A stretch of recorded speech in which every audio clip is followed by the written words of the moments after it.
ছেলে হওয়াটাই অভিশাপ। এই তোমার কাছে একটা কোশ্চেন আছে। হ্যাঁ বলো। বলছি যে তুমি যদি ছেলে হওয়ার সুযোগ পাও কোনোদিন, তুমি কি ছেলে হবে? আরে বলো, হাসছো কেন?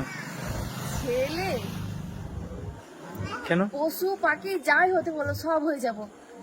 গড় ছেলে ওটা কেন? পারবো না। কেন? কিছু কারণ আছে হয়তো। আরে কারণগুলো তো বলবে, আমি তো জানতে চাই নিশ্চয়ই। তুমি এত বড় কথা বলছো যখন। মানে তারা কাঁদতেও পারবে না, কারো কাছে শেয়ারও করতে পারবে না, তাকে যে তার যে মনের যে কষ্টটা সে যে গিয়ে আরেকজনকে বলবে। এই যেমন আমাকে হয়তো কেউ কিছু বলেছে বা কোনো কিছু খারাপ কথা বলেছে, আমি তোমাকে বললাম, হুম। আমি নিজে হালকা হয়ে গেলাম। হুম। কিন্তু ছেলেদেরকে যখন কেউ কিছু বলছে তখন ছেলেরা কিভাবে হালকা হবে? মানে সে কাউকে বলতেও পারবে না, কাঁদতেও পারবে না। আবার কাঁদলে বলবে মেয়েদের মতন কাঁদছিস। মানে তাদেরকে এই সমস্ত সহ্য করতে হয়। রাস্তা দিয়ে চলে যাও, তুমি একটা অ্যাক্সিডেন্ট করেছো, মানে মেয়েদের ক্ষেত্রে বলছি, অ্যাক্সিডেন্ট করেছো, মেয়েদেরকে বললাম ঠিক আছে কোনো ব্যাপার নয়, তুমি ঠিক আছো তো। কিন্তু ওইটা যদি মেয়ের জায়গায় ছেলে হতো, হুম। ছেলে যদি অ্যাক্সিডেন্ট হতো তাকে মারধর গালাগালি, মানে তাদের এটা সহ্য করতে হয়। মানে আমাকে যে উপরওয়ালা মেয়ে করে পাঠিয়েছে এটা আমার ভাগ্য বলো, ছেলে করেনি এটাই ভাগ্য বলো।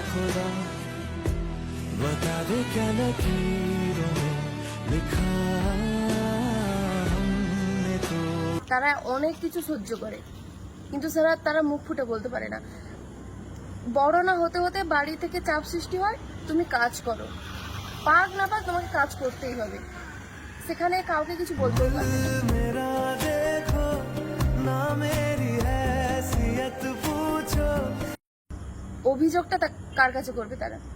তারা যে একটা মানুষ চায় যে একটা মেয়ের যখন ব্রেকআপ হয়ে যায় তাকে সান্ত্বনার জন্য অনেকে আছে, কিন্তু একটা ছেলে যখন ব্রেকআপ হচ্ছে তখন তার পাশে আর কেউ নেই।